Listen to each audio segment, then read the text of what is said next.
좋은 아침입니다. 기쁨에 이어서 끊임없이 기도하라는 하나님의 뜻입니다. 마찬가지로 항상 끊임없이 저절로 우리가 할 수 있는 행동이 우리의 습관처럼 기도하라는 말씀이죠. 기도는 얼마나 중요한지 기도를 통해서 하나님께서 세상을 움직이고 또 하나님의 뜻을 이루어 가십니다. 그러므로 기도하는 사람은 하나님의 동역자고요. 하나님과 일치할 수 있는 통로가 바로 기도입니다. 끊임없이 기도한다고 하는 이 기도를 어떻게 우리가 할 수 있을까요? 정말 문자 그대로 끊임없이 기도하는 분이 한 분 있었는데요. 1920년대에 일본에 선교사로 가신 분이요. 모든 일을 가지고 기도하셨습니다. 음식을 만들면 이 음식을 맛있게 먹을 수 있게 기도해 주세요. 상처받은 이웃을 알고 있으면 그 사람의 마음을 변하게 해주세요. 오늘 하루를 주셔서 주님께서 동행해 주시는 하루가 되게 해주세요. 계속 순간순간마다 그 일을 가지고 중얼중얼 그렇게 하나님 앞에 기도했다는 거예요.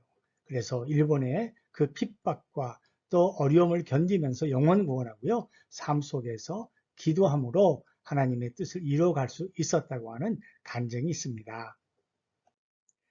그렇다면 여러분은 언제 기도하시나요?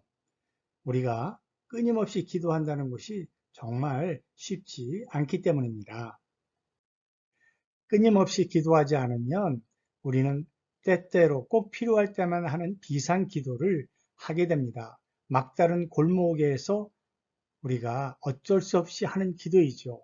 하나님이 기도를 시키시기 위해서라도요, 우리들을 막다른 골목으로 몰아가실 수도 있습니다. 벼랑 끝에서 기도하는 사람을 생각해 보세요. 비상시에만 기도하는 사람입니다. 이런 기도는 하나님의 자비에만 의지하는 기도이죠. 위기를 탈출하기 위해서 하나님께 불쌍히 여겨주세요. 도와주세요. 살려주세요.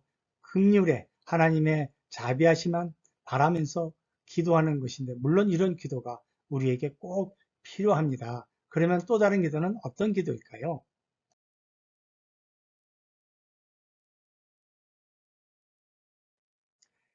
끊임없이 하는 기도의 특징은 비상 기도가 아니라면 그것은 하나님의 말씀에 기초해서 약속을 믿고 하는 기도입니다. 그것은 끊임없이 하는 기도라고 볼 수 있습니다. 위기가 아니더라도 꼭 필요하지 않은 상황이라 할지라도 약속을 믿고 기도합니다. 이때 하나님의 영광이 임하죠. 그런 기도하는 삶은 영광스러운 삶이 될 수 있습니다. 하나님의 스케일만큼 삶의 스케일이 커질 수 있습니다. 마귀의 견고한 진을 파하고 하나님 나라의 확장에 쓰임받을 수 있는 기도입니다. 이것이 끊임없이 하는 기도이죠. 쉬지 말고 기도하라 하셨습니다. 말씀을 붙들기 위해서 항상 하나님의 말씀 성경을 읽고 묵상할 수밖에 없는 기도가 일상 기도이고요. 평상시의 기도입니다.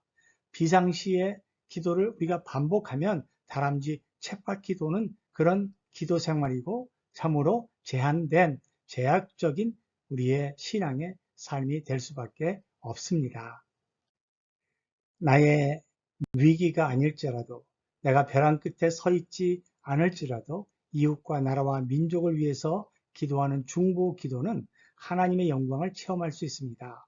동족들을 살리는 기도를 통해서 하나님의 긍휼의 마음을 가지고 기도하는 사람의 그 기도 속에서 하나님이 임재해 주시고요. 영광이 임할 수 있습니다.